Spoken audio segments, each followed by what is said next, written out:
नमस्कार, आप देख रहे हैं मैंने न्यूज़ लाइव की खास पेशकश। किसकी नफरत किसकी सियासत, मैं हूं आपके साथ खुशी।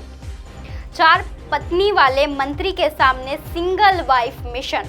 शिवराज के एक ऐलान पर गर्दन झुकाकर बैठे गए मंत्री जी। हर शनिवार को राजनीति से जुड़े अनसुने किस्से हम आपको बताएंगे।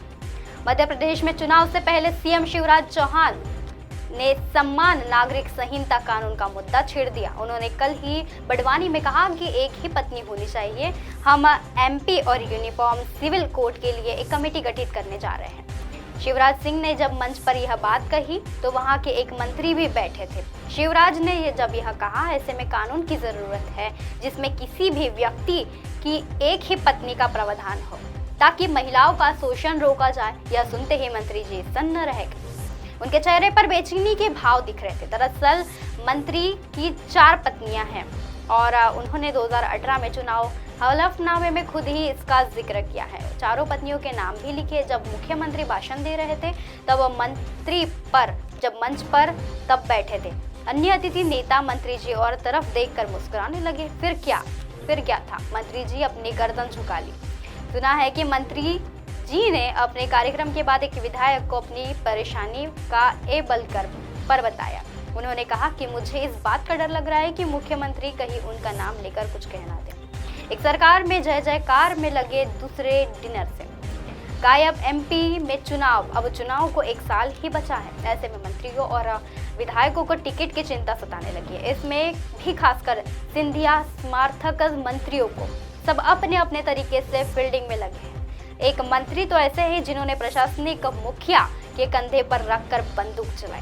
वे अब सरकार की जय जयकार में लगे हैं। ऐसा ही नहीं, बंद कमरे में भी उनका ऐसा ही कुछ चल रहा है। एक कार्यक्रम के दौरान उन्होंने सरकार की जय जयकार के नारे भी लगवाए, जबकि दूसरे मंत्री सरकार इतनी नाराज है कि वह श्यामला हिल्स में मंत्रियों के डिनर में भी शरीक नहीं हुए। सुना है कि सरकार पर नहीं, महाराज पर भरोसा है कि वह नया पार लाएंगे। यही है वो जो अपने विभाग के मुखिया तय करते हैं। सूचियां लेके घूमते हैं लेकिन कामयाबी नहीं मिलती। सुना है कि मंत्री को इस बात का डर सता रहा है कि एमपी में गुजरात का चुनाव मॉडल लागू हो गया तो ऐसे में कुछ मंत्रियों का हर दिन दिए में तेल डालने की भलाई समझ आ रही है। लेकिन कुछ ऐसे भी है जिन्हें दिल्ली का आशीर्वाद मिलने पर भी भविष्य संवारने पर भरोसा है। बीजेपी के एक गद्दार पूर्व मंत्री अमृत महोत्सव के ऐलान कर दिया था। यह अगले सप्ताह से शुरू होने की तैयारी है। संभावना है कि आयोजन में दमाहो में होगा और इसका नियंत्रण सभी को भेजा गया।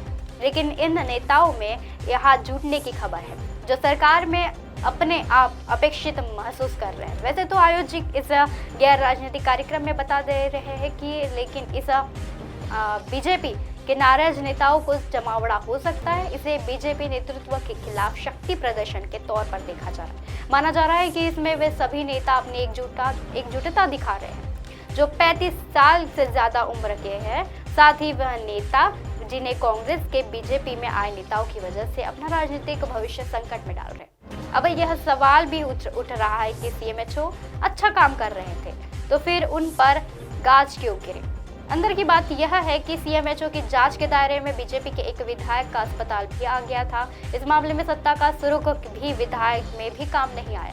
सुना है कि विधायक को अपनी जेब हल्की करनी पड़ी। इसके बाद सीएमएचओ की विधायक ने इतनी शिकायत करवा दी कि मुख्यमंत्री को मंच से उन्हें निलंबित करना पड़े। बात एक आदिवासी बाहुल्य जिले की है जहां एक कलेक्टर साहब थे, वो सुनने के तैयार में नहीं थे। मंत्री जी ने उन्हें अफसरी परेशानी हो गए थे, लेकिन उन्होंने यह भी बताया कि आखिरकार सरकार से इतनी बात करने के बाद भी रवानगी क्यों कराई। अब जो नए आए हैं उनका हाल ये है कि वह आदिवासी के पैर पड़ने के भी गुजारे नहीं है।